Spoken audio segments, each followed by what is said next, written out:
Joseph Duggar is calling you from Washington County Detention.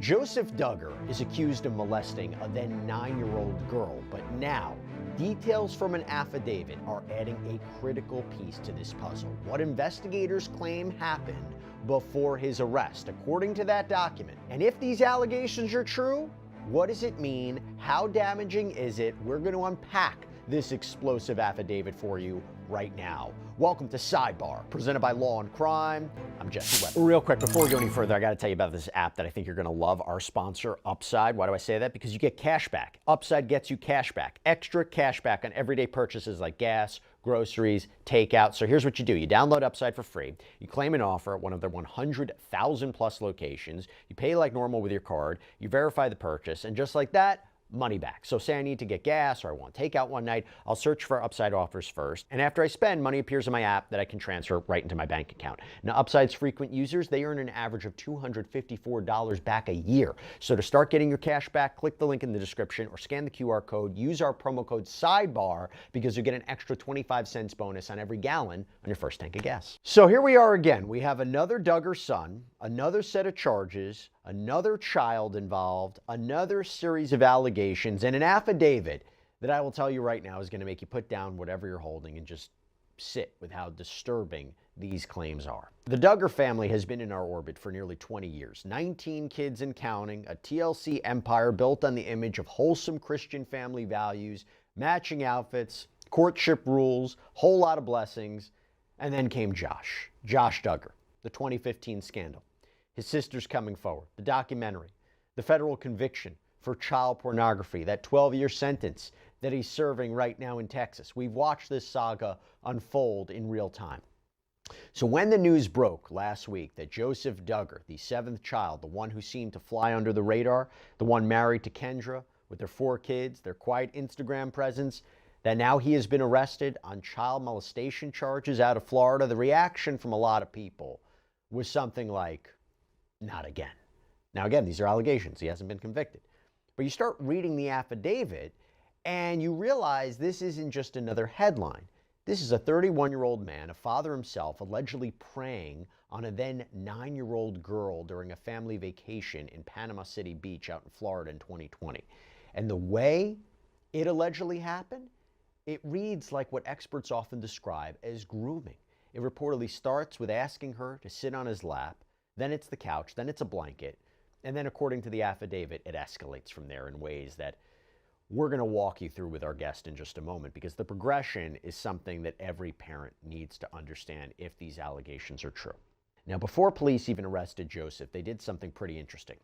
According to the affidavit, they apparently asked the victim's father to call him, and Joseph allegedly did something that most people in his position would never do. Authorities claim, he confessed. According to police, he said something during that call that we're going to take a closer look at. He said, quote, his intentions were not pure. And if that is true, right, if there's some sort of recorded evidence of this, testimony of this, intent, that's key in a criminal case like that. And just when you thought that this story couldn't even get more layered, comes the news that days after Joseph was booked, his wife, Kendra, was also arrested. She's facing misdemeanor charges out in Arkansas. He's facing the same ones, by the way, endangering the welfare of a minor and false imprisonment. So completely separate from what Joseph is accused of in Florida, but the rumor is that it has something to do with locks on the outside of their children's bedroom doors.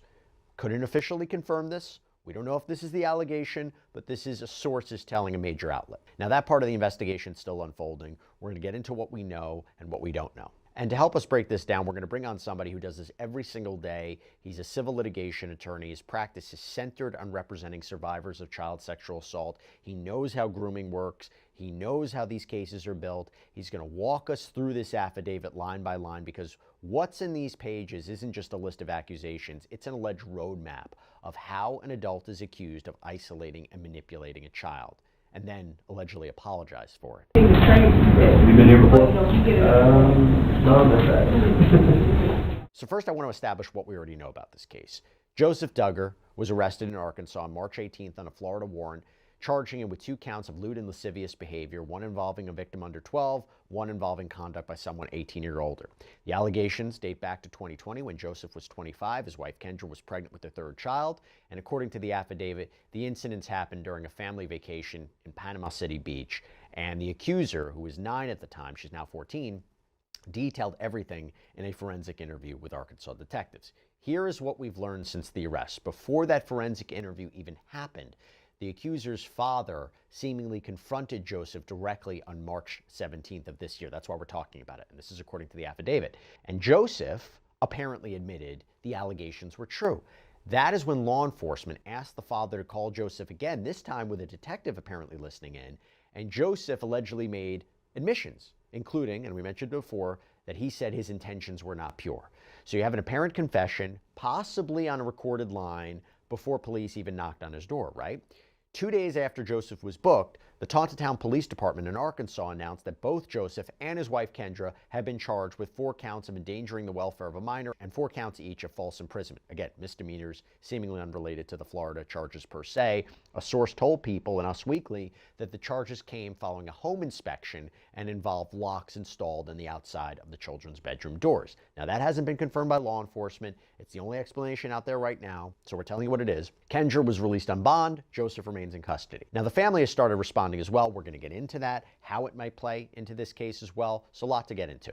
Okay, so that's where we are right now, and I want to get into what is actually in this affidavit because details matter. So joining us to break it all down is Chris Klotz, civil litigation attorney who represents survivors of child sexual assault involved in nationwide litigation, by the way, against Catholic clergy, the Southern Baptist Convention, the Boy Scouts of America. Chris, thanks for taking the time. Appreciate it. Yeah, happy to be here. Glad to give you any insight that I can. As a matter of fact, this is right in our backyard. Panama City is just a short drive from where we are, and I actually have had cases over there before. So very Really? familiar with that jurisdiction. Yes. And anything we should know about how cases are handled there, how judges view this, how juries view this? Well, as you know, we live in the Bible Belt. This is a fairly conservative area, and so I can imagine that these cases are serious, no matter what state or what city or what county they are in.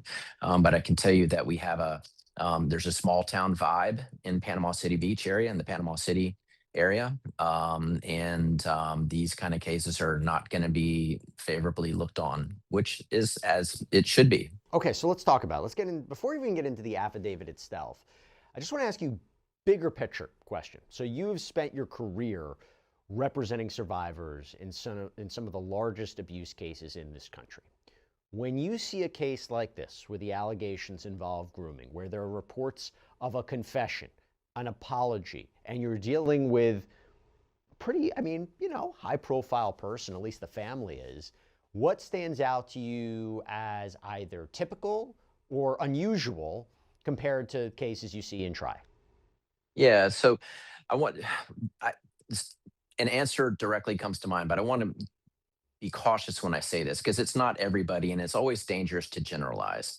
But when you see people that are inserting themselves in the path of children in kind of an unusual way, and you